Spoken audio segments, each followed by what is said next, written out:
natin sa adobong sitaw. So, mas marami. Pagka kasi adobo, mas maraming bawang, mas masarap. Okay, kaya maraming bawang yan. So, kailangan mo na mag-prepare niyan. So, unahin natin yung itong karne. So, hiniwalay ko kasi itong may taba-taba. So, unahin natin yan na igisa. Nag-add lang ako ng konting mantika. Ito, nagpainit na ako ng kawali. Ayan. So, lakasan lang natin. Unahin ko lang iprito yung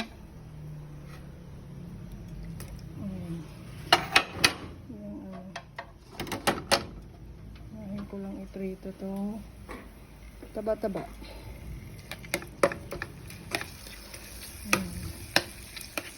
Mas maganda yan, palulutunin mo muna. Siyempre, lagi ko sinasabi, magpapakatas ka ng baboy, kaya konting asin. Konti lang muna kasi mamaya may naman. May naman pa tayong luluto eh. Kaya konti lang.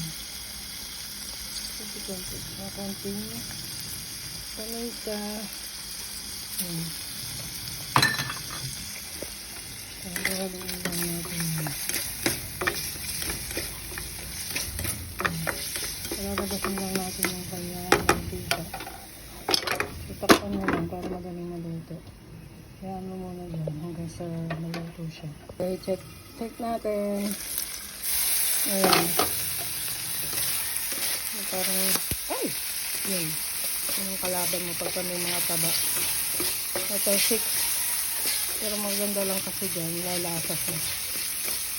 Ayan, hayaan mo pa. Hindi pa siya, parang hindi pa siya natutusta eh. Kung kita. Tapos mamaya. So, bagay pagka ganyan, pwede na siguro idagdag yung laman. Para sabay na maluto. Ay, sige. Hindi naman kailangan masyadong maraming karne. Pero depende na sa'yo. Ako kasi, konti lang kasi yung, naglagay na naman ako ng asin, diba? Ako kasi konti lang yung aking sitaw, kaya sinodo ko na ng karne. Paminta asin ulit. Kasi, palalabasin ulit natin yung kanyang lasa. Ganun lang.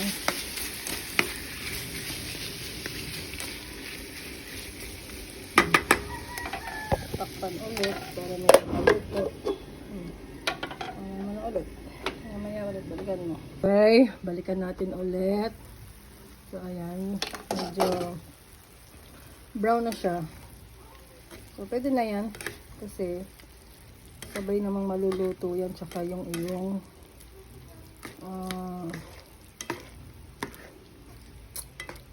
gulay. So, ang gagawin ko dyan, palalakasin ko lang yung apoy para medyo mawala yung tubig-tubig. Kasi, pag nilagay natin mamaya yung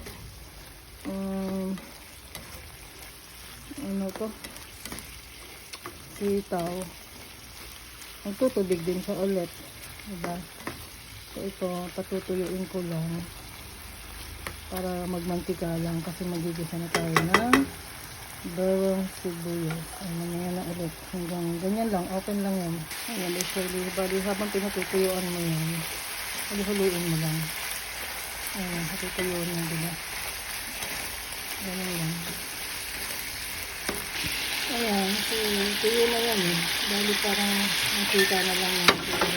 Pinag-add na lang tayo ng konti para makapag-gisa na tayo na bawang sibuyas.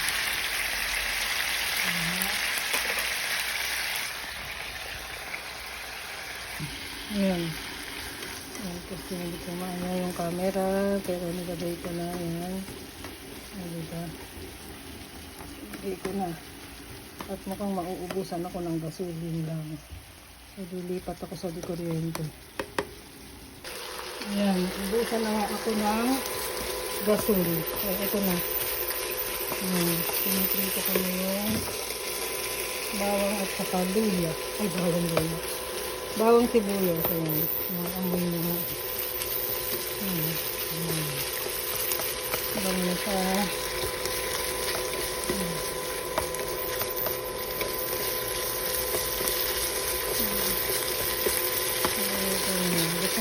Hintayin mo lang na magkulay brown yung bawang. Tapos yung sibuyas naman, magka-transparent. Kaninin luto na siya ngayon. Pag luto na, pwede mo na siya i-mix. Ayan. Ayan. Luto na yan. Ano? Ayan. Luto na yan.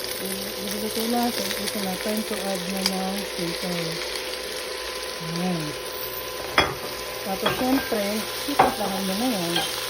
So, ano ba uunahin natin? Lagyan ulit ng paminta. So, duro sa pino ka na lang kasi para hindi ka maangahan. Ayan. So, huwag na ng asin.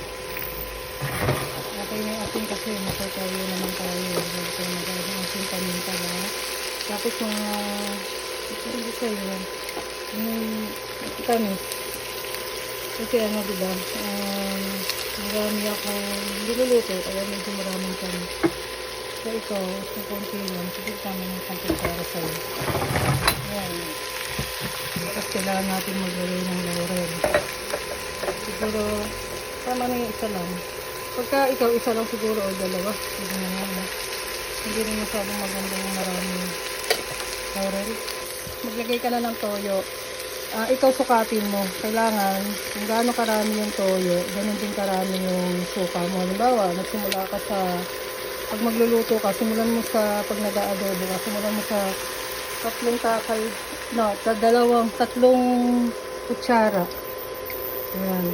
3 kutsarang toyo, 3 kutsarang suka. Ganun. Kailangan lagi silang pantay. Tapos konting patis lang. Konti lang. Para lang magkaroon ng isang lata. Para magpatis ka na maganda. Konting-konting patis lang. So, ganyan. Takpan mo lang. Kailangan mo muna siyang mapanat. Mapapanat kasi yung ano dyan, sitaw. Tsaka maluluto siya. Pag medyo naluto ng konti, imimix natin ulit siya naman. Okay, Rizali. Kumukulo na siya. Pag kumulo na siyang ganyan, parang medyo luto na yung diba? Medyo luto na yung sitaw. Ganyan mo siya. Parang yung halo-halo pa. Sabi na. Ayan, nakita mo, no? Halo-halo ko na siya, no? Dagdagan lang natin ng konting tubig para magkaroon ng konting sabaw. Pero mas maganda kasi nito parang tuyo eh. Maganda sinasabawan ito. Naglagay lang ako ng tubig kasi hindi pa gano'ng luto yung sitaw. Okay lang. Ganun lang. Para lang maluto sa sitaw. Iwanan mo ulit. Ayan siya. Balikan natin. Pagka iniiwanan mo yung niluluto mo. Diba? Babalik-balikan mo, tatakpan mo, babalikan mo. Siguro ang pinakamatagal naman mga 5 minutes to 10 minutes. Ganun. Sa karne, mga 10 minutes siguro. Pero pagka sa gulay, pag hindi pa luto yung sitaw, ganun din 10 minutes. Kasi check mo lang, check ko lang ng check. Diba mamaya natutuya na ng sabaw nito. Katulad nito, halos luto na to eh. Masarap siya, wala siyang sabaw. Konti lang sabaw. Yan, luto na to. Tikman ko lang.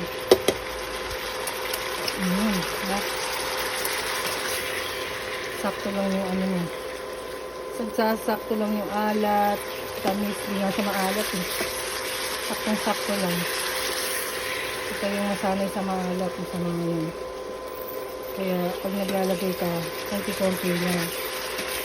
Di baling magdagdag na matabang, huwag lang yung sobra-sobra sa alat. Ganyan yung nagluluto. Hindi lang yung pampalasa. Ayan, okay na. Meron ka ng adobong sitaw.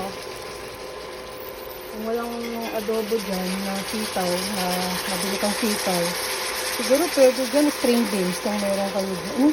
Parang baggy beans. Kung wala pa din, Try mo na lang sa patatas. At least may gulay ka, di ba?